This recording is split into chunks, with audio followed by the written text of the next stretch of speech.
Hoje a gente vai mergulhar numa das histórias mais estranhas e com certeza mais debatidas da Bíblia. É uma trama que tem de tudo: um rei desesperado, uma consulta proibida e uma voz que, bem, parece vir do além. Pois é, essa é uma pergunta que ecoa através dos séculos, né? E a história que a gente vai analisar hoje não só encara essa questão de frente, mas, segundo muitos comentaristas, oferece uma resposta. E ela é bem definitiva e até surpreendente. Então, vamos lá. É importante entender que isso aqui não é só uma crônica de um evento antigo. Essa passagem é vista como uma peça-chave que estudiosos usam para explicar um dos conceitos mais fundamentais sobre vida, morte e o que eles chamam de engano espiritual. Para a gente entender o que aconteceu, primeiro precisamos entrar na mente do nosso protagonista, o rei Saul. E ele não estava só preocupado não, ele estava no limite do pavor. Tenta imaginar a cena. O exército inimigo poderosíssimo acampado bem na sua frente. Saul, que um dia já foi um guerreiro corajoso, agora está paralisado de medo. A confiança dele sumiu e ele busca desesperadamente por uma direção, qualquer sinal. E aqui está o centro do problema dele. Todas as formas que ele conhecia de se comunicar com Deus estavam, digamos, offline.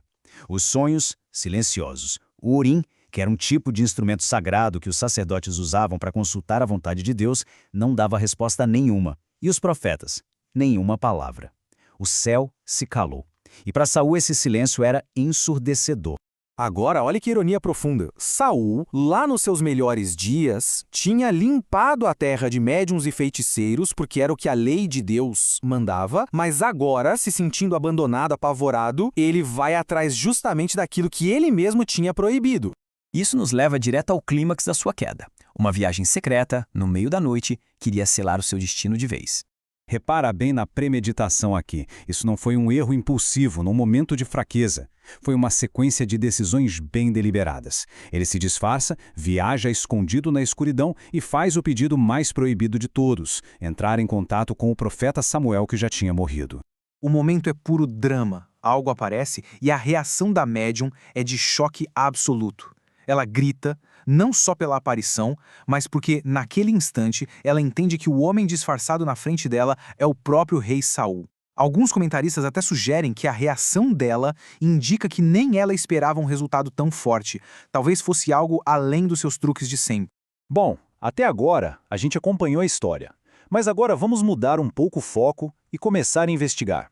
O que realmente aconteceu naquela noite em Endor? Essa é a pergunta de $1 milhão, né?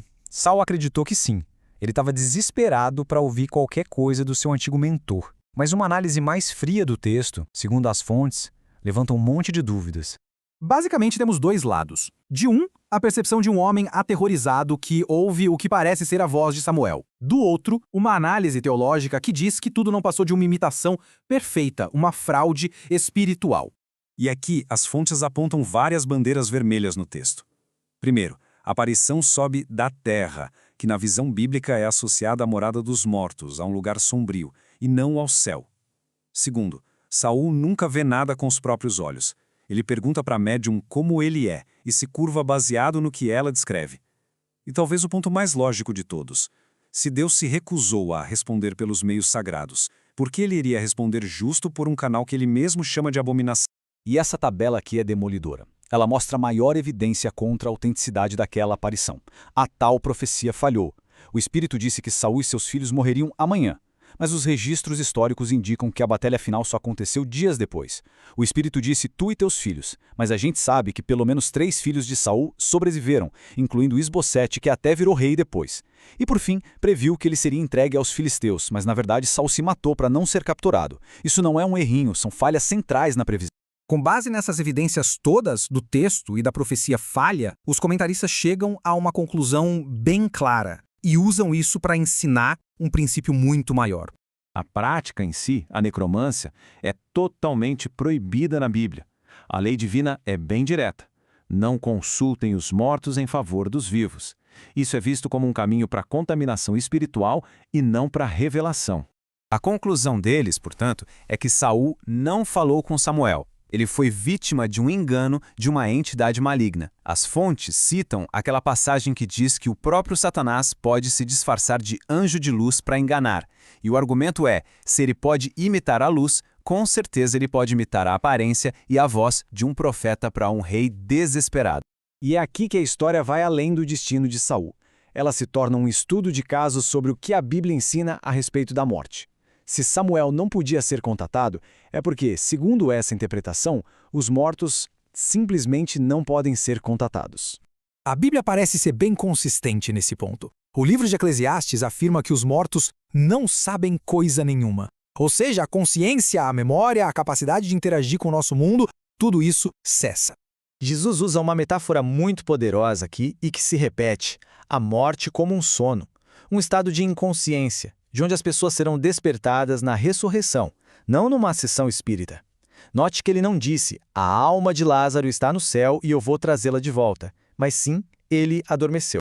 E Jó reforça essa ideia de finalidade. Quem morre vai para a sepultura, um lugar de silêncio, e não volta para se comunicar ou visitar os lugares de antes. Juntando todas essas passagens, se forma a base do argumento de que a comunicação com os mortos é impossível, e qualquer tentativa só abre a porta para o engano.